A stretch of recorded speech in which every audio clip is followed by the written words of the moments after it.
हरे कृष्णा। पुरुषोत्तम मास महात्म्य कथा अध्याय 14।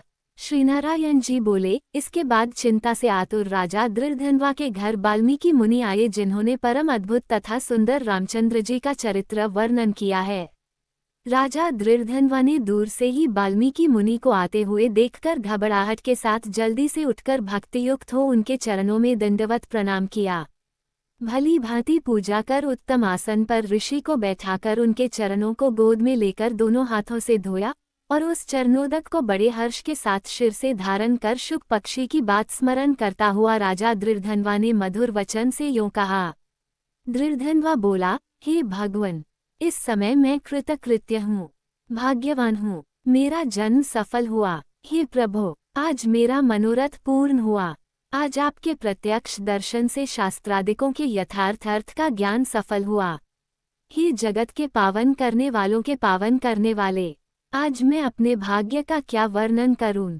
श्रीनारायण बोले। इस तरह वाल्मीकि मुनि को कहकर वह राजा मौन हो गए। बाद वाल्मीकि मुनि उस राजा को विनयुक्त देखकर बड़े प्रसन्न हुए और जनता को आनंदित करते हुए बोले। वाल्मीकि मुनि बोले, हे नृपश्रेष्ठ, ठीक है, तुम में उक्त प्रकार की सब बातों का होना संभव है। हे राजन, तुम चिंता से आतुर क्यों हो? सो सब मन की बात कहो।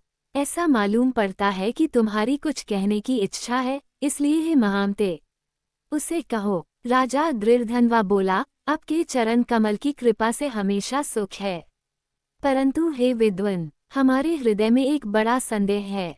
वन में होने वाले शुक पक्षी के मुख से निकले हुए बाण के समान उस वचन को दूर करें। किसी समय मैं शिकार खेलने के लिए गहन वन में निकल गया। वहां भ्रमण करता हुआ एक तालाब देखा, उसका जल पिया, बाद में थकावट दूर करने के लिए एक बड़े वटवृक्ष के नीचे बैठ गया। अत्यंत घनी तथा सुंदर छाया वाले और मन एवं नेत्र को आनंद देने वाले उस वृक्ष पर बैठे हुए सुंदर शुक पक्षी को देखा। जब उस शुक पक्षी पर हमारी दृष्टि गई तब उसने हमारे सम्मुख होकर एक श्लोक पढ़ा कि इस पृथ्वी पर विद्यमान अतुल सुख को देखकर तू तत्व आत्मा का चिंतन नहीं करता है तो इस संसार के पार कैसे जाएगा।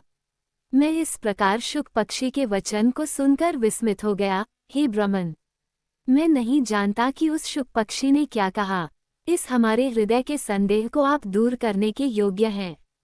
हमारा राज्य सुख तथा सुंदर चार पुत्र, सुंदर पतिव्रता स्त्री, हाथी, घोड़ा, रथ, सेना, हे ब्रह्मन, ये सब अतुल समृद्धि इस समय हमें किस पुण्य से प्राप्त है?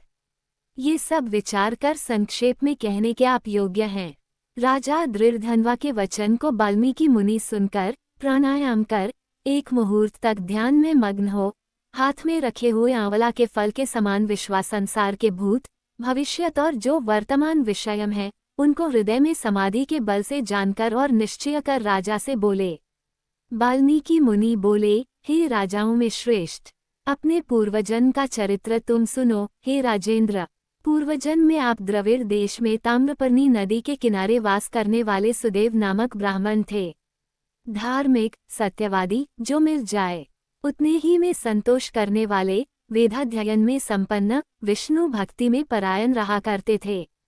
आपने अग्निहोत्र आदि यज्ञों के द्वारा भगवान हरि को प्रसन्न किया। इस प्रकार रहते हुए तुम्हारी गुणवती स्त्री थी। वो गौतम ऋषि की सुंदर कन्या गौतमी नाम से प्रसिद्ध शंकर की सेवा में तत्पर पार्वती के समान तुम्हारी प्रेम से सेवा करती थी। गृहस्थाश्रम धर्म में धर्मपूर्वक वास करते बहुत समय बीत गया, परंतु तुम्हें कोई संतान नहीं हुई। एक दिन अपने स्त्री से सेवित आसन पर बैठा हुआ दुखित ब्राह्मण गद स्वर से बोला, अहि सुंदरी, संसार में पुत्र से बढ़कर दूसरा सुख नहीं है और तप दान से उत्पन्न पुण्य दूसरे लोक में सुख देने वाला होता है। शुद्ध वंश में होने वाली संतान इस लोक में तथा परलोक में कल्याण करने वाली होती है। उस श्रेष्ठ पुत्र के न मिलने से मेरा जीवन निष्फल है। न तो मैंने पुत्र को प्यार किया और न वेद पढ़ने के लिए सोने से जगाया, न तो उसका विवाह किया, इसलिए मेरा जन्म व्यर्थ में चला गया। अभी मेरी मृत्यु हो, मेरे को आयुष्य प्रिय नहीं है। इस प्रकार अपने प्रिय पति का वचन सुनकर स्त्री गौतमी खिन्न मन हुई। बाद धैर्य धारण करती हुई, प्रिय वचन बोलने में चतुर प्रिय पति के प्रेम में मग्न वह स्त्री अपने पति को समझाने के लिए सुंदर वचन बोली।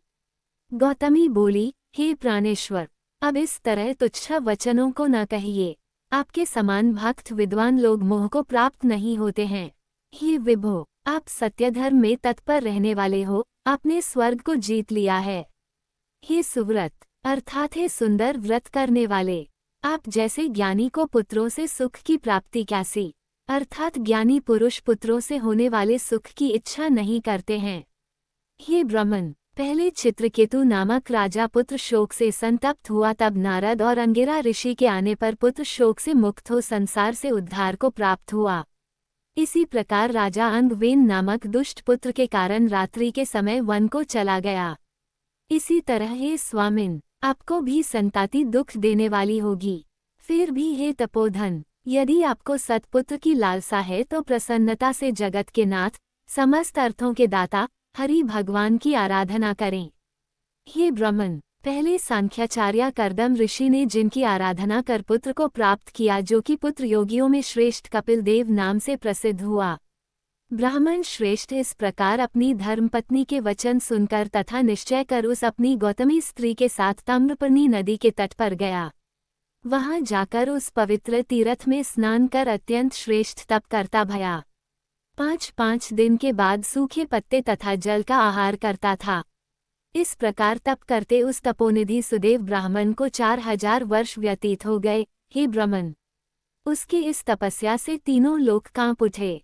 भक्तवत्सल भगवान उस सुदेव ब्राह्मण के अत्यंत उग्र तपस्या को देखकर जल्दी से गरुड़ पर सवार होकर प्रकट हुए।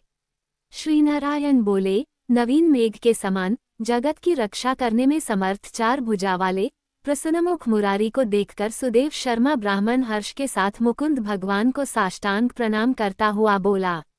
इति श्री बृहन्नारदीय पुराणे पुरुषोत्तममास महात्म्ये 14 14।